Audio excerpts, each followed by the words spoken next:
I do want to dive in because these are short and they're meant to be able to get you just in time information. And then we will, since we're taking two topics, we will stop after the first one, give some time for questions or comments or insights, anything that seems to be needed for that particular topic. And then we'll dive into the second topic.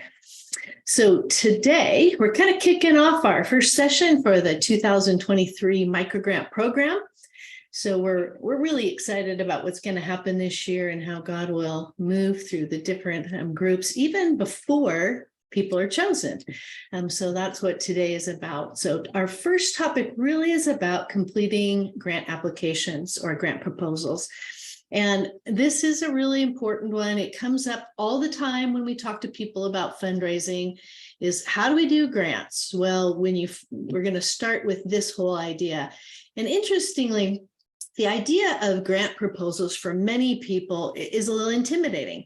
But what we want to do today is increase your confidence in completing a grant proposal so that your whole way of approaching it, even in your mindset, will move from this sense of intimidation or lack of confidence to feeling like you know what you need to do and what are some of the basic tips that will make you successful in grant writing. You don't have to use a professional. It's not that grant writing is hard. It's that it needs to be thoughtful. It does take time and thought. But when you do that, the value of taking that time will help you in many different ways to clarify your work, your needs, and the impact that you have. So whenever you're talking to people, you will have a much more simple, effective way to communicate. So let's break this down so that we can break through the mindset of proposals are challenging and make sure our mindset is ready to go. And we'll focus on 6 tips that'll get us a little further in that process. So tip number 1, know your donor. Okay. Well, in most situations, your donor these are people that want to give. And when you're dealing with foundations, they've opened up giving so that they can find people that are doing things that they're interested in doing. And so foundations, they want to give. It's not like you need to coerce people into giving, but once you know who they are and you understand what they're looking for, they're individuals or groups of people, families, or whole foundation set up to be able to use what God's given to them in wise ways that make an impact. So the goal is to find out who are some of the donors that are interested in the kind of things that you're doing. And in most situations, foundations can be researched. You can either look them up by their name or by people that they have funded. So then you kind of learn about different organizations different foundations, different places, and what it is that they're interested in. So in our situation, what do we know about the Venture 19 microgrant donors? Well, we know some are churches, some are family foundations, some are individuals. What we do know is they're all Christians. They're very interested in it being Christ-centered work. And we know that they all are familiar with Venture 19 and what we do. So when you think about that information and you are writing your application out, keep in mind what you do know about your donor, because these individuals, they've read lots of different applications. And if you are talking to them about things they care about, they're going to be more interested if that feels like that relationship is just even being formed as you are writing things out. You're addressing it towards somebody that has an interest in giving that is something related to what you're doing. And so they don't necessarily know what your work is. So when you do that, you want to communicate as clearly as possible. So if you know your donor and you know what they're interested in, then you want to communicate with them as if you have a sense of what they care about, not assuming anything, but just like you're starting to build a relationship. All right, tip number 2, very important, follow directions. I don't know if you remember this test, but I remember taking a little pre-test in school that said, all right, here's a sheet of paper, and the first thing that on that piece of paper said is, read all directions before doing anything. And then it told you to write your name at the top of the paper. And then it told you to sit down and to, tap your fingers on the table. And it told you all these things to do. And at the very end, it said, so now that you've read all of this, you can turn your paper in to the teacher and get 100%. But now, of course, many people did all these crazy things because they didn't follow the directions, which said, read everything before doing anything. So when you are doing, when you're going through a proposal, you really want to make sure you are very crystal clear about what it is that the grant, what are the directions, what are the guidelines, and if you are clear on what those are, then you want to follow them as closely as possible.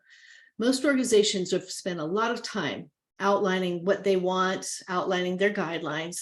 So they're very intentional about that. So follow the directions. In our case, we know that the micro grant, Jonathan laid this out really well earlier this week. Round 1 is raising $2,500 using your internally with leaders or people that have given to the organization already. And he could have opened that wide up and said, there's no limitations on round 1, however you raise that. Round 2, on the other hand, it's going to be matched $5,000 with new donors, and we heard with a minimum of 10. So when you're completing your application, you want to have those guidelines in your mind so that you're reinforcing and you're doing all the things that you know are expected.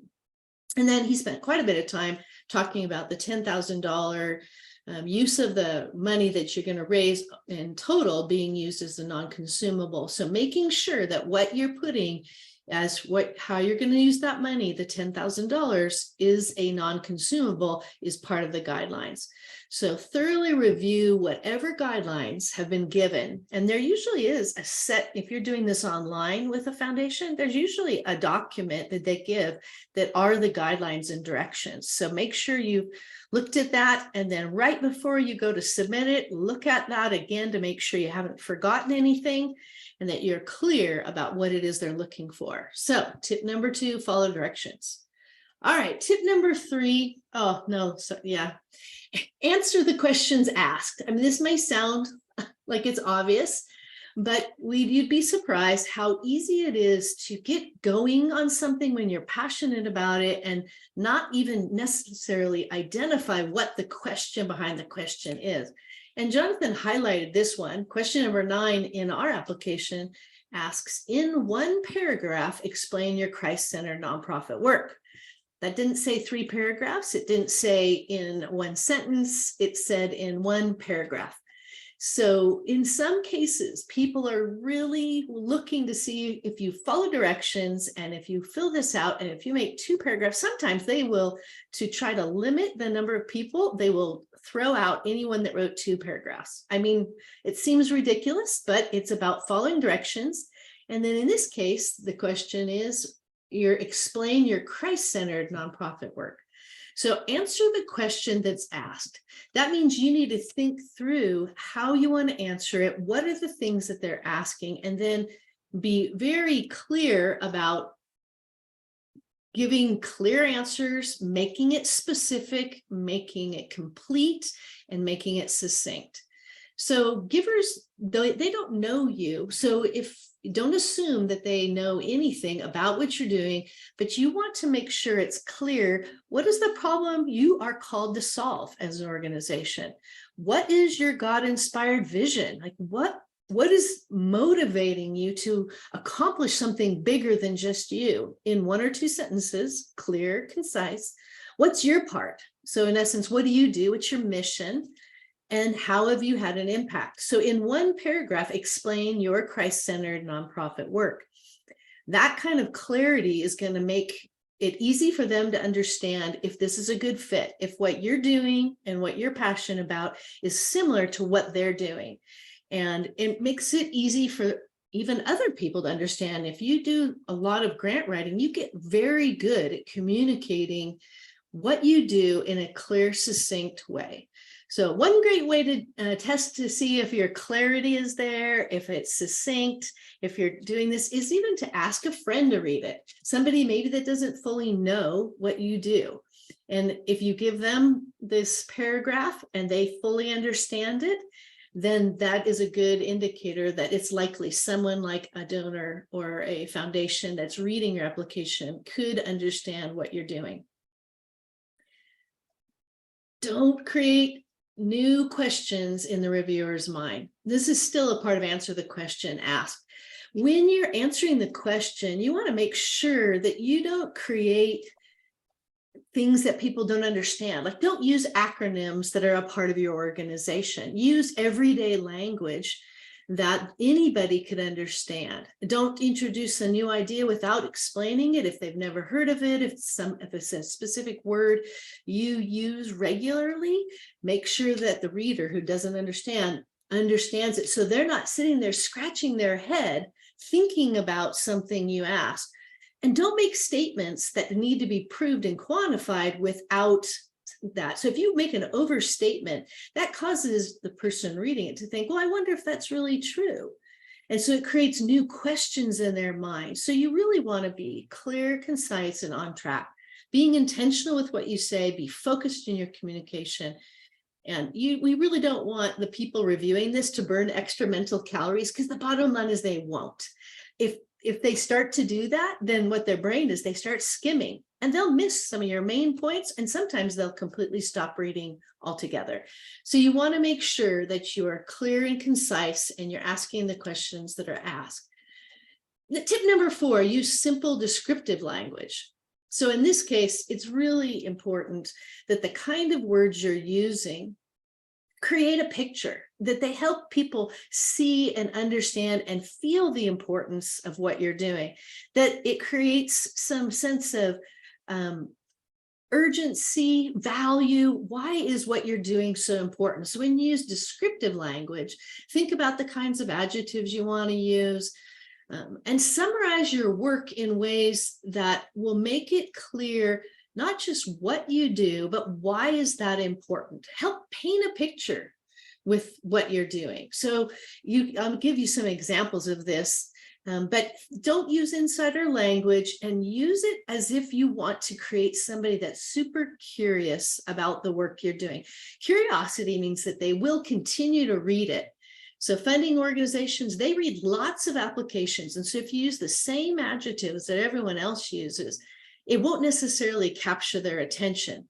But when the reviewers, when they can read and they capture something, or they go, oh, this is interesting, I've never heard this before like this, they will continue to read. And keep it impact focused, because when your language is descriptive and focusing on what you're going to accomplish, that makes they're very attentive to what's the big impact that we might be able to do together.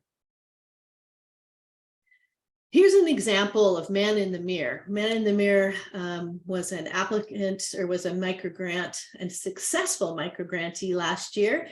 And when they wrote their paragraph, they identified in very short, easy to read sentences what it is they do. Man in the Mirror exists to help every church help all of their men become more like Jesus. Is it Christ-centered? Yes. What are they doing? They're working with men in churches. And then they start to lay out what is their strategy. So they explain, we desire for men in the church to serve, to have their hearts more oriented like Christ, because we know that when that happens, literally everything changes. Their marriages, their families, their communities. So this is a fun language. They're using very casual, like literally everything changes, but it captures someone's attention. And then they say a pretty powerful short sentence: when men get it right, everyone wins. That's true. We accomplish this by serving pastors and equipping men's leaders with proven systems and tools to reach and disciple men, focusing on heart transformation as opposed to behavior modification. So you can see what their strategy is in one sentence. That's a packed sentence that tells what they're doing. They're using proven strategies. and tools. They focus on heart transformation and not just behavior modification. So that tells you a little bit about their uniqueness and how they're doing the work that they're doing in one sentence, very concise.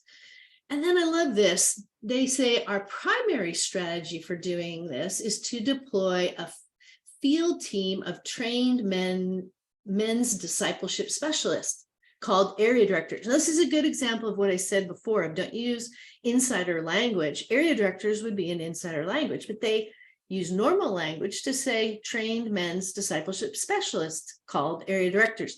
And then now they can use area directors throughout the rest of their application, because now that person knows exactly what that means and what that is. And then they talk about the impact. So when you look at all of this that's written here in one paragraph, you have a very good idea of what it is they're doing. And they didn't stop there.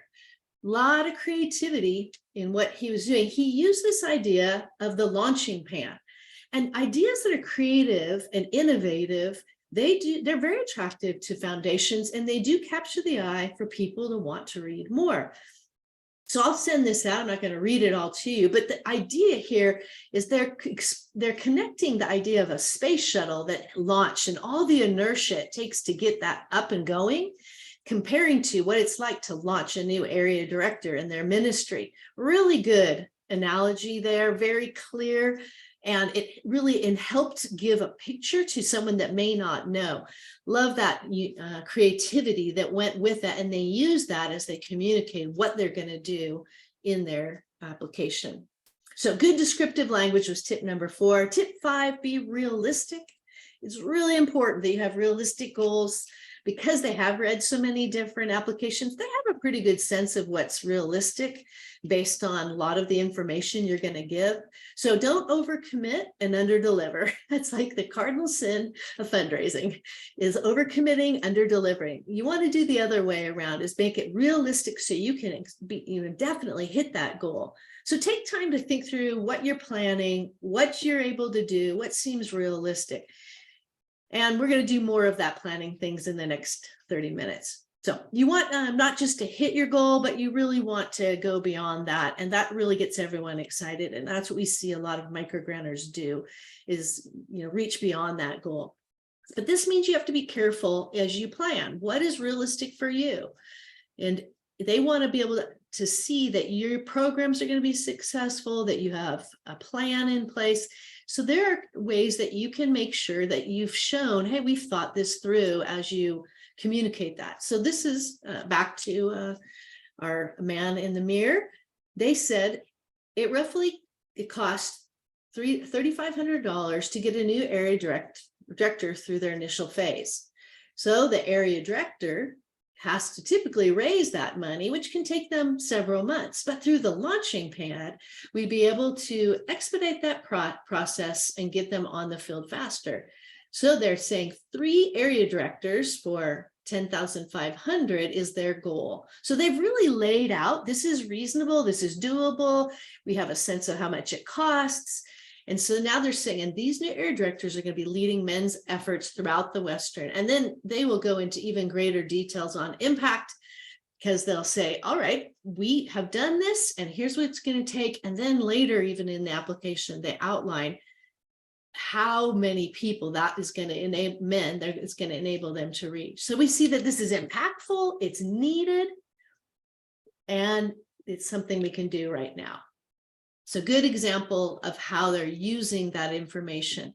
And sometimes it is data can build confidence. So they even went a little further and they said, okay, every area director works with 15 people from our annual survey data. So it says we know what we're doing.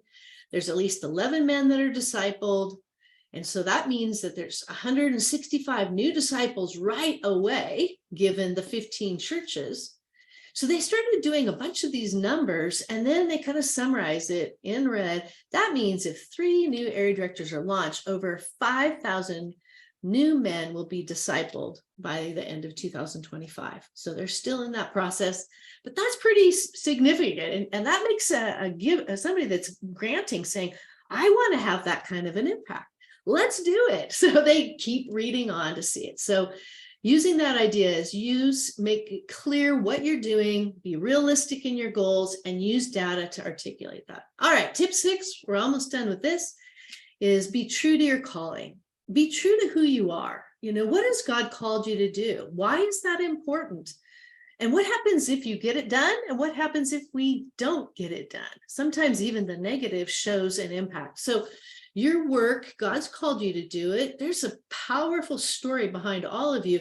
How do you make that concise and clear to show that what you're called to do matters, and helping them see that calling, and that if it's a good match, they will want to join that calling with you.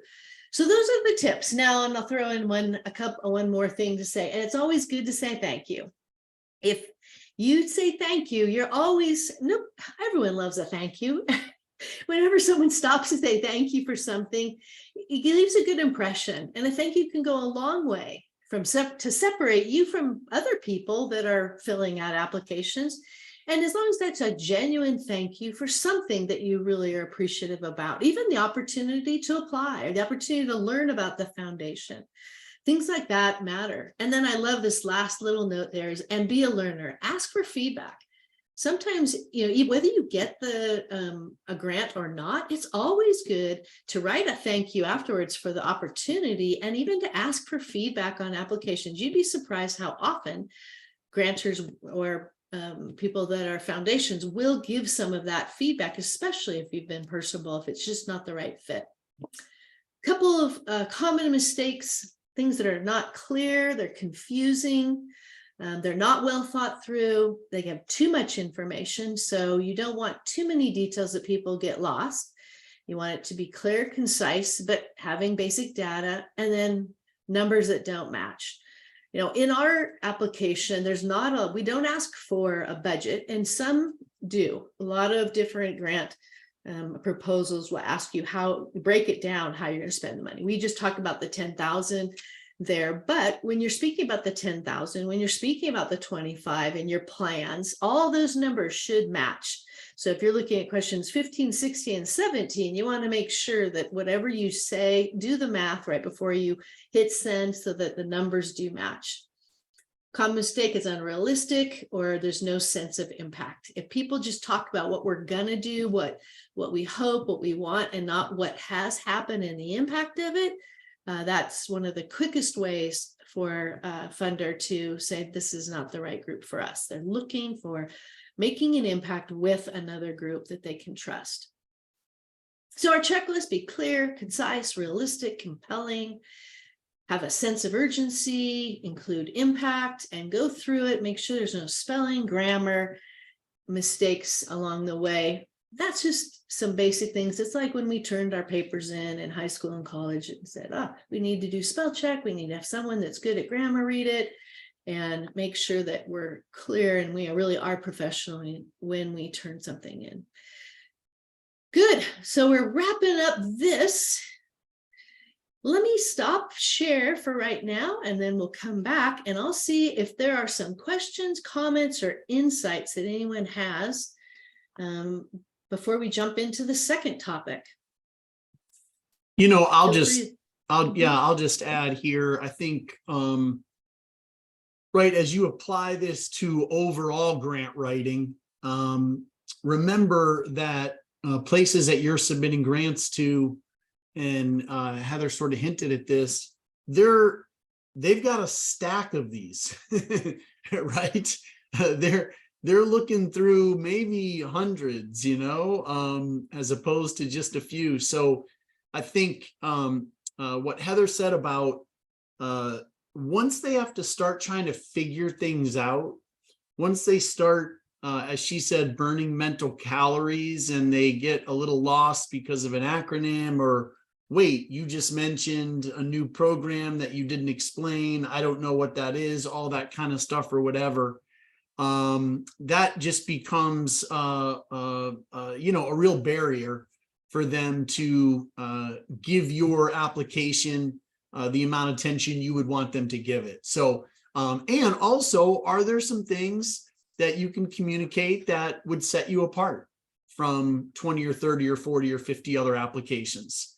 And one of the things that we always say that will set you apart is when you write grant applications with a focus on the actual foundation and their work and what they're wanting to get done in the community and how you can help them accomplish that through a partnership with you, as opposed to read about how great we are and will you give us some money.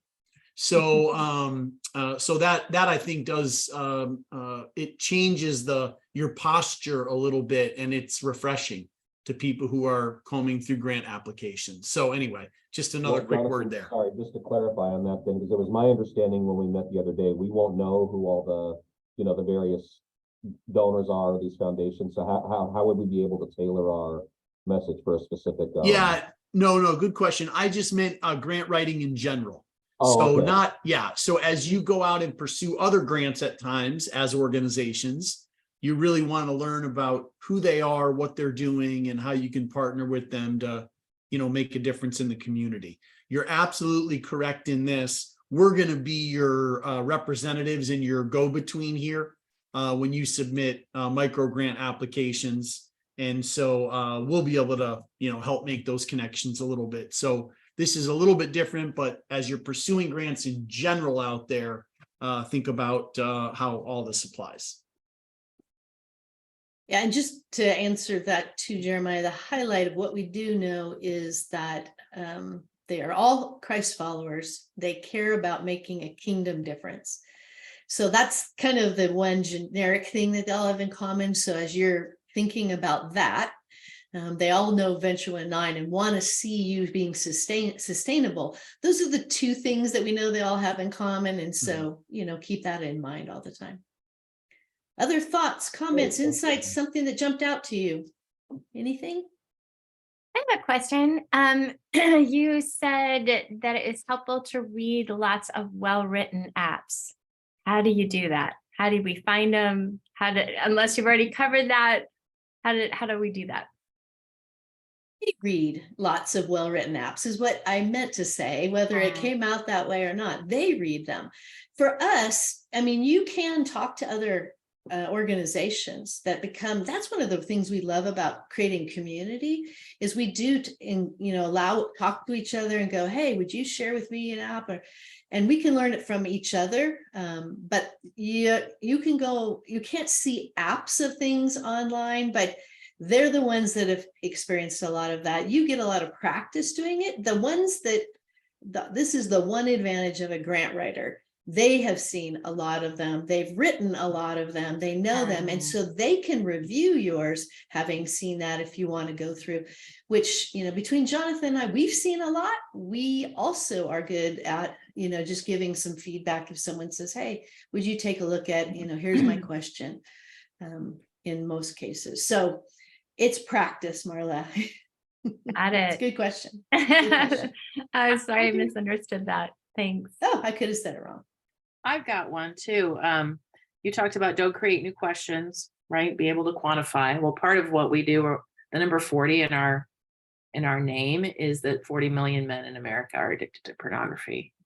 So our numbers and the amount is the same in the church, and then we have numbers. How many out of 4? So we do have. There's numbers. That there are some people that are surprised that the numbers in the church are the same as the numbers outside of the church. Mm-hmm. So would that create, but that's part of why we're doing what we're doing. Mm-hmm. So is that going to create more questions? Do we have to? Well, I'll just tell you, yeah. Oh, sorry, Heather, go ahead. No, go ahead, Jonathan. I was just going to say, to me, I don't think so. I will just tell you how I received that. That's sort of a wow factor for me. Like, okay, wow, I guess I haven't read much on that or seen much on that, but if it's as widespread in the church as it is outside the church, that creates an urgency to doing work in this area. So I think things like that are self-explanatory. Okay. You just want to avoid anything that somebody would read and it would make them wonder. I feel like I have to ask a follow-up question here to understand this a little bit more, because of course you don't have that, you don't have that liberty for most grant requests that you're submitting. Got it. Yeah. But no, I And- think anything that you can do to raise awareness to the problem that exists and the solution you're bringing to it, I think is good. Sorry, Heather. Yeah. Yeah, that's really part of it. Absolutely. Yeah. Yeah. And it is for donors as well. If you're not approaching a donor that is specifically focused on sexual addiction, which not many are, that's their primary only care. They do care about men, they do care about, the church, they care about families. Then educating them is fantastic. You Mhm. just want to make sure you do it in a clear, concise way that doesn't make them question your facts. So Mhm. if you have a study, if it's like a Barna study, you can say Barna says that. But if you can say it in 1-2 sentences, Mhm. then you're not going to lose them. So the wow factor is awesome. And you Mhm. want to decide what facts you want to give to people Mhm. so that Mhm. your application doesn't get too long. Because you could go on. All of us are so passionate about what we do. We could go on for days Sure. on the significance. Well, You have a set amount of time and space that someone will give you, and you want to get across fast. That's the big challenge, is concise. So Mm. great question though. Anything else? Okay, we're gonna jump back into the second one. So now we're not just looking at, I'm gonna see, sometimes this pops up in the right place and sometimes it doesn't. Okay, good. Not only do we want to just talk about the ideas of filling out applications, but also to look at how do you plan the app. Now that you know what the guidelines are, now you know what people want, because that's what you did in looking at the application. Between the process of looking at application, getting to know the donor, or what you can know about the donor, how do you take the time to plan out your campaign? And this is going to be part one, the kind of when you're filling it out. Once people have been chosen, we'll talk about planning kind of in a next phase as well.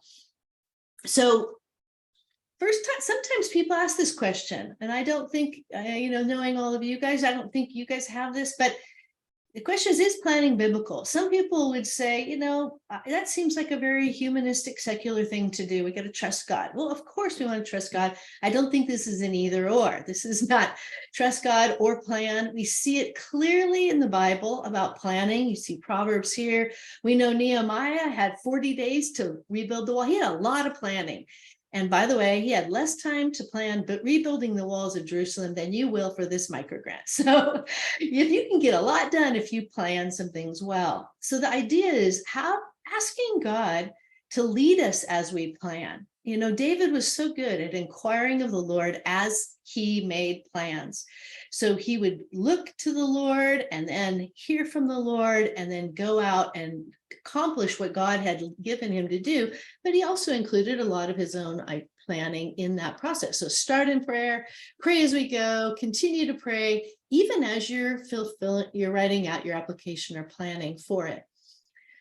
So the idea here about laying out your plan is, what does it look like to be intentional, to identify how are we going to do, how do we want to carry out this grant, and particularly in this case where there's different parts to it.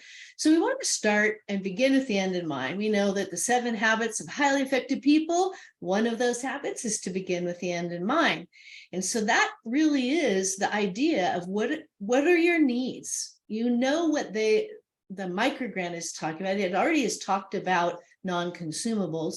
Well, so start thinking about what are the things that your ministry needs right now. What are things that you've needed and you've not been able to afford? Or what's the things that are holding you back from going to the next level? So you've probably done a lot of thinking already about the non-consumable and how you would want to use it.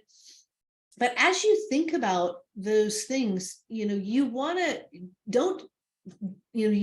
have that clear in your mind of what really is the most important thing. And this is one of those even prayerful ideas is, God, you've given us this opportunity. What's on your agenda for us? Some of us have a long list of needs.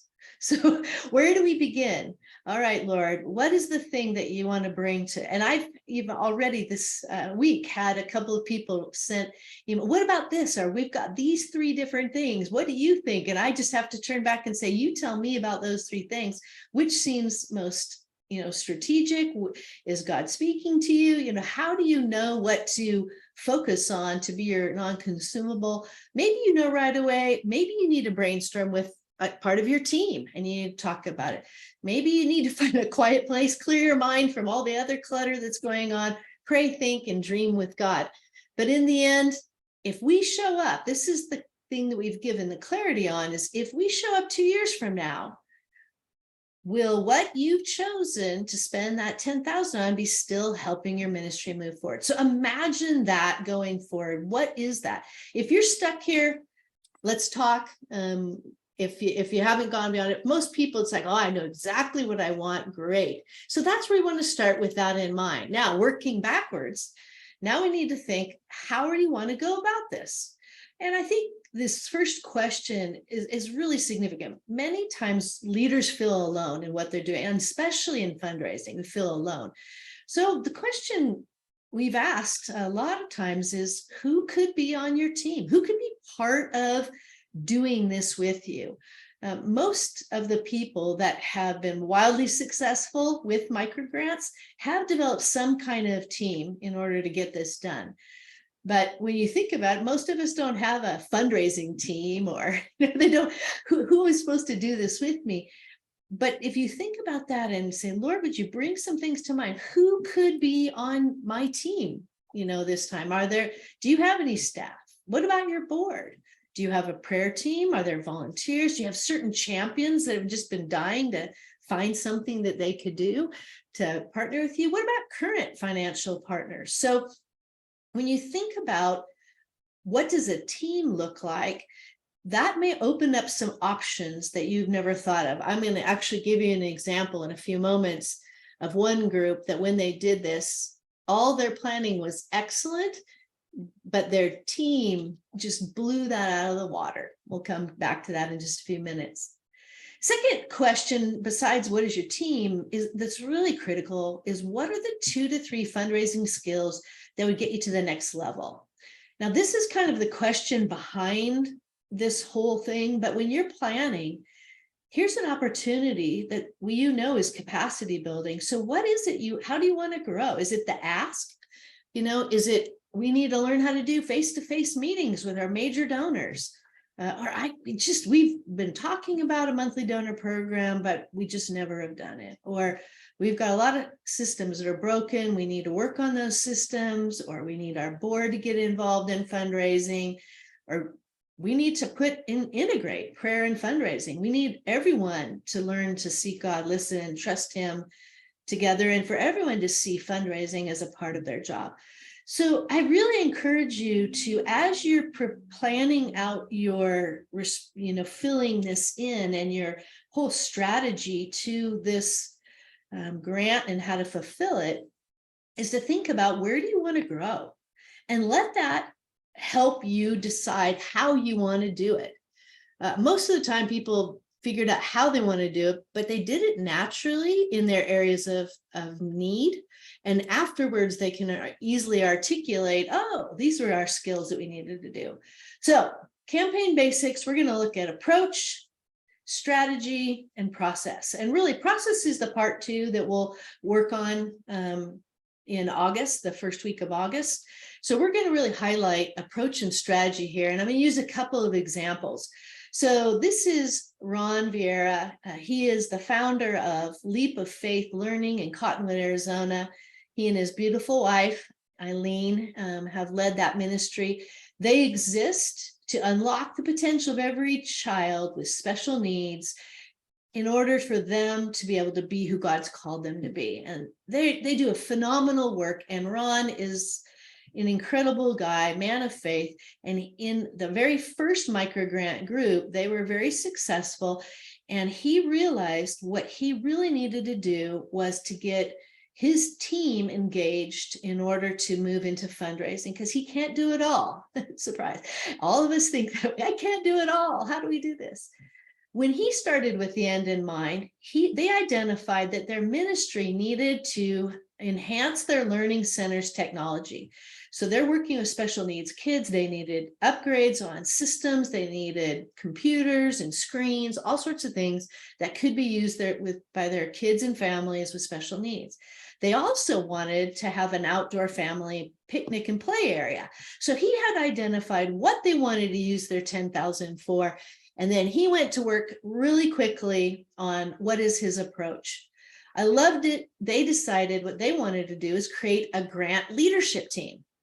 So it wasn't just one small group. He invited board members and staff and volunteer to be a part of this group of 10. And their goal, they wanted to meet their round one goal by using their board and their key church partner in order to hit that. So they kind of targeted 2 groups that they wanted to utilize because they're really champions to the ministry. And then they said, okay, then after that, we're going to write down all of our 10 on our individuals, 3 to 6 people that we want to approach. So he engaged everybody. So they came up with 73 names and they put that on a prayer list and they prayed. That was their approach to this whole thing. What were the fundraising skills he wanted to work on? He wanted to get his staff and his board involved in fundraising. He said, I don't want to do this by myself. That was one of the skills. He wanted everyone to be engaged in prayer, to see what God does, because he'd seen it, but he knew that not everybody could appreciate all that God would do. And they wanted to kick off a good monthly donor program that they've been talking about they had never done. And then he also wanted to equip everybody to do the ask. So those were his skills that he was going to be focusing on during this time. So what he did, I'm not going to read all of that to you, but basically what he did, you'll get this in the follow-up PowerPoint. You can read all the details of what Ron did, but they prayed, they invited the leadership team in, they got their people, they got their dates all in place, and they had a written out plan, which is the process we'll talk about next time. And then in round 1, they approached those key people, they got their names, and they started praying. They created an ask letter and a flyer that was enabling their people to go out and communicate that. And then they used a tracking spreadsheet. They didn't use a system, but they had a spreadsheet to monitor the results so everyone could see it as a result. So he engaged the whole group. So he had an approach, and then he took that approach and went a next level deeper, had a strategy, and he was developing a process. So that's one group. Here's a second group. This is the Teach One to Lead one that Jonathan highlighted on Wednesday. And basically you saw them that they approached their top 4 donors. So they already had certain donors and they wanted to go to them. They are people that like to give creatively. So they decided that's how we're going to do it. And the we was really him. So it was we as him. And then he said, then he is going to work to build. His focus was on new monthly donors and lapsed donors. So those were his approach. And then, they were already creating this idea for how do we work with mentors? How do we certify mentors? That was his approach to this whole thing. With One Man in the Mirror, this is another organization that was from last year. They're the ones that use the launching pad. So I thought I'd give you a little bit more of what they did.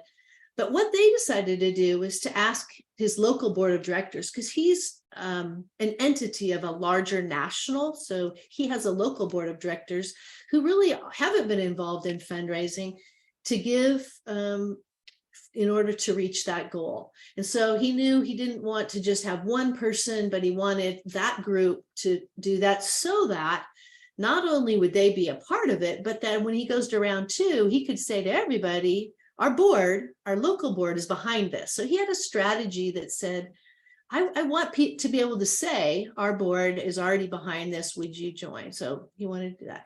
And then he came up with a prospect list of 30 that he wanted to meet face-to-face. So this is him working on face-to-face. So his current skills he's wanting to build, he's wanting his board to be engaged. He wants to work on face-to-face asking. And then you'll see in here, he's talking about referrals. He's asking his monthly people for referrals, his board.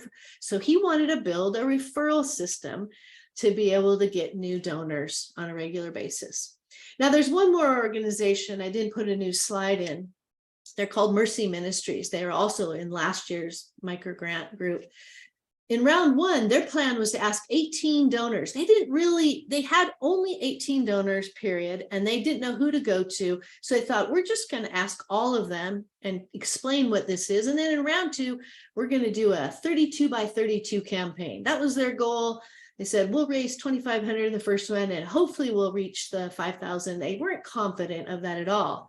Round one was a bit hard, and going into the last 2 or 3 days, one of them, they're very prayerful as a team, her and her husband and one other person said, let's do a Zoom call. Let's bring together. And there was a network of people that they had their board and some people had shown interest. There were 25 people, and they did a Zoom call for round one. And they basically presented round one to them. This was not their plan, but it came up because they were praying along the way. So they had an idea. They knew what they wanted to do. But all of a sudden, this thing came in and boom, everything shifted, because that day they raised $5,500 for round one. So you can see they had a very large match for the second. And in the end, round two, they hit more than 16,000 by reaching 44 new donors, and total came up with 24,000. So what I'm saying by using Mercy Ministries as an example is they planned, they had an idea, they laid it out, but as they were going and praying along the way, God shifted that and just expanded that miraculously. So we plan, we have an approach, and as we go to lay out our strategies, we continue to follow God. We continue to let him lead our plan, lead our team, lead our messaging, help us going along the way, because I love it how it said there's organizations. One of my favorite translation organizations says prayer is our #1 strategy. So as you're thinking about laying out how you're going to do this, I'd say keep prayer in the middle of it, lay out your plans, and then watch God lead your steps. He is our source, not our donors, not our plans, not our hard work. All of those are important. Donors, plans, hard work are important, but God is the one who does the miraculous and the divine. So it's the loaves and fishes that we're excited to see. So we want to start creating your microgrant success story.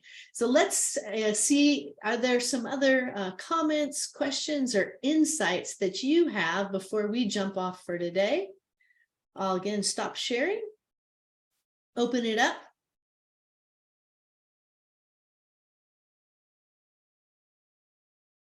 Marla says, not me, I'm good. Jonathan, anything you want to add? You're muted somehow. Thank you. I think just for me, the word that pops to my mind is just really intentionality, right, Heather? With everything that you've said, a thought through plan. We all know one thing. We're not going to do nothing and wake up a few months from now and go, wow, everything happened and it all came together and new donors were raised and money was raised. And I'm not, quite sure how all that, came to be, right? We know that's not going to happen. So it's going to take intentional thinking, strategies, and then allowing God to work in the midst of that. And like Heather shared, some groups, this was not as challenging a process as they thought it might be, right? Just certain things came together. Others, like Heather just mentioned, were 2 days before the round 2 deadline, thinking, what do I do here? And so people are in different places. God moves in different ways. You're in different seasons. And so think intentionality, though. What does it mean to be successful with this? Who are the people that we can get involved in it?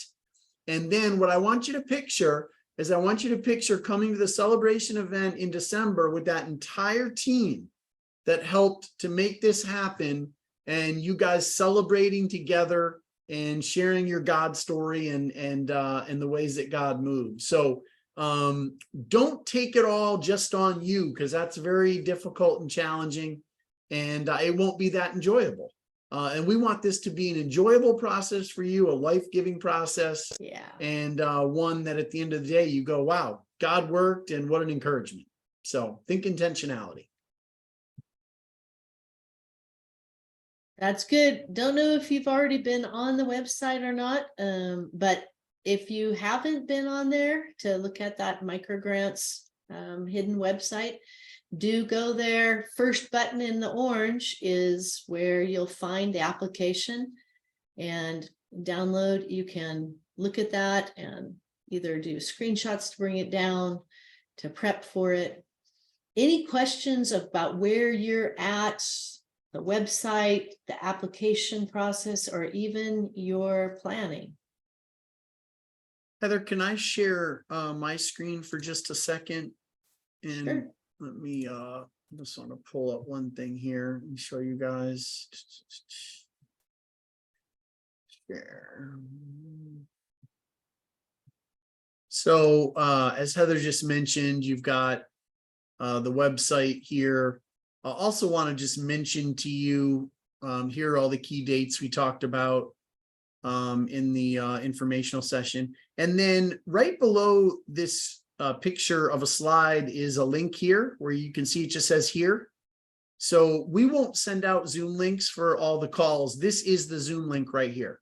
So for every call, you can just go there to the website or bookmark that or whatever, and you can hit that link there. So just wanted to keep you in the loop on that as well. But as Heather mentioned, micro grant application here, and that's really the only button that you need to worry about right now. And of course, as you're working through the application, feel free to reach out if we can clarify. And we have had one application come in already.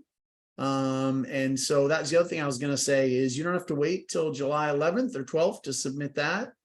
If you're ready to get that done, get it done, because it helps us begin to process sooner rather than later and start exploring some donor options. So feel free to hit submit on that whenever the time is right for you. And we're available if you have questions along the way, if you just want to run something past us. A couple of people have done that already. Yep. By short emails, so we're more than glad to help out. Good. Well, Jonathan, you want to pray for us just closing today and just for this process? Sure will. Lord, thank you so much for just these few minutes together and in this process, Lord, and for these leaders. I just pray, God, that as Heather shared today, that some things just stood out, and hopefully they were encouraging and motivating. And I just pray most of all that as we begin to fill out this grant application and those in the future, God, that you'll just give us insight and wisdom on how to share about the incredible work that you've called us to do. We thank you for inviting us into partnership with you, and we just want to be good at communicating that and explaining that and inviting people to be a part of it. So just continue to lead us and guide us. God, I just pray for these leaders and this 4th of July weekend. I pray that you would just bless their weekend in a special way. I pray that they would have some rest and rejuvenation time. And if they're getting together with family, I just pray that that would be life-giving for them. And we thank you, God, for the way that you work in our midst and the way you're working in our community as we all come together to do what you've called us to do. Thank you for this time and for Heather's insights, and pray these things in Jesus' name. Amen.